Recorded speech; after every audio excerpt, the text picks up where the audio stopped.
di dunia dan akhirat. Itulah resep hidup tentram yang diajarkan agama. Itulah resep hidup tentram yang diajarkan agama. Ingatlah ingat jadi selamat.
Pasti akan diberkahi Allah, tentu meridai. Itulah resep hidup tentram yang diajarkan agama.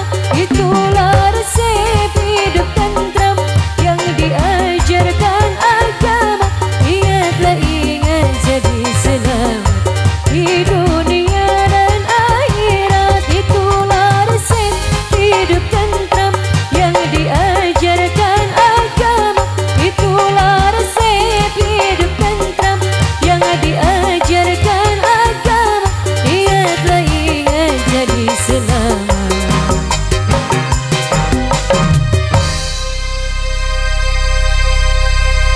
Kumaha Bapak masih teras?